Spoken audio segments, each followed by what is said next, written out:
ሰላም ቤተሰቦቼ እንዴት ናችሁ? ዛሬ ደግሞ ያልበሰለ ሰው እንዴት እንደምናቅበት እንግዲህ ከዚህ ላይ ራሳችንም ያልበሰልን ከሆነን ራሳችን እንድናቅበት እድሉን እናገኛለን ማለት ነው። ቤተሰቦቼ ይህንን ቻናል ላይክ፣ ሼር፣ ሰብስክራይብ ያላረጋችሁ ሰዎች ላይክ፣ ሼር፣ ሰብስክራይብ እንድታደርጉት ጋብዛችኋለሁ። እንግዲህ ያልበሰለ ሰው በምንድን ነው የምናውቅ? እነዚህ ዝርዝር ነገሮች አይተን ራሳችንን ውስጡን አስገብተን እኛም ያልበሰልን ነው ካልን ራሳችንን የምናሻሽልበት መንገድ መፈለግ መቻል አለብን ማለት ነው። ያልበሰለ ሰው ለምሳሌ ከሚታወቅበት አንዱ ነገር ሁሉንም ነገር ሰው እንዲያቅለት ይፈልጋል። የሰራውንም ያልሰራውንም እቅዱንም ሁሉንም ሰው እንዲያቅለት ወደ ሰው ያቀርባል ማለት ነው። እንዲህ ልሰራ ነበረ፣ በዚህ ወጣው፣ በዚህ ገባው፣ ያው ልሰራ ነበር ይላል እንጂ አይሰራውም ማለት ነው። ስለዚህ ያልበሰለ ሰው ስለ ትልልቅ እቅዱ ያወራል እንጂ እቅዱን እንዴት እንደሚተገብር ወይም ተግብሮ አያሳይም ማለት ነው። እቅዳችንን ካላወራን በውስጣችን ያለው ኃይል ስራ እንዲሰራ ያደርጋል። እቅዳችን ካወራን ደግሞ ፈጽሜዋለሁ ተግብሬዋለሁ ብሎ እንዲተው ያደርጋል። ከውስጥ የሚገፋፋን ነገር እናጣለን ማለት ነው።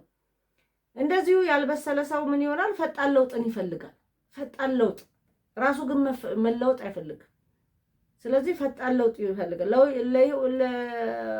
ለውጥ የህይወት ጉዞ አካል እንጂ ድንገት የሚገለጥ ነገርም አይደለም።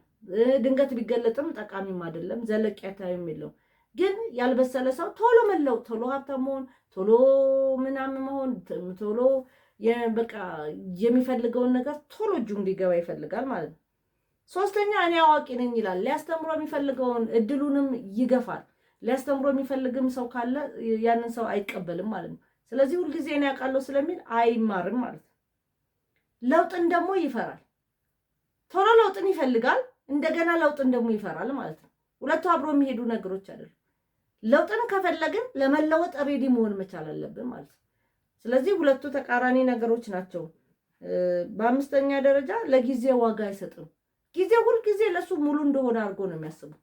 ስለዚህ ነገ ጊዜ ማጣበት ሰዓት ይመጣል ብሎም ደግሞ አያስብም። ስለዚህ ለጊዜ ዋጋ አይሰጥም። መጨረሻ ሁልጊዜ በሌሎች ያሳብ በቃ ችግር ሲገጥምበት እናቴ እኮ እንዲህ ባታሳድገኝ፣ አባቴ እኮ እንዲህ ባያሳድገኝ፣ ወንድሜ እኮ እንዲህ ባያረገኝ እያለ ሁልጊዜ ምክንያቶችን ለኤክስተርናል ሰው እየሰጠ እሱ ራሱን ነፃ እያደረገ በስተቱ ይቀጥላል ማለት ነው። ስለዚህ ይሄ ያላዋቂ ሰዎች ባህሪ ነው። እዚህ ውስጥ እንግዲህ ራሳችሁን ካገኛችሁ ተቀየሩበት።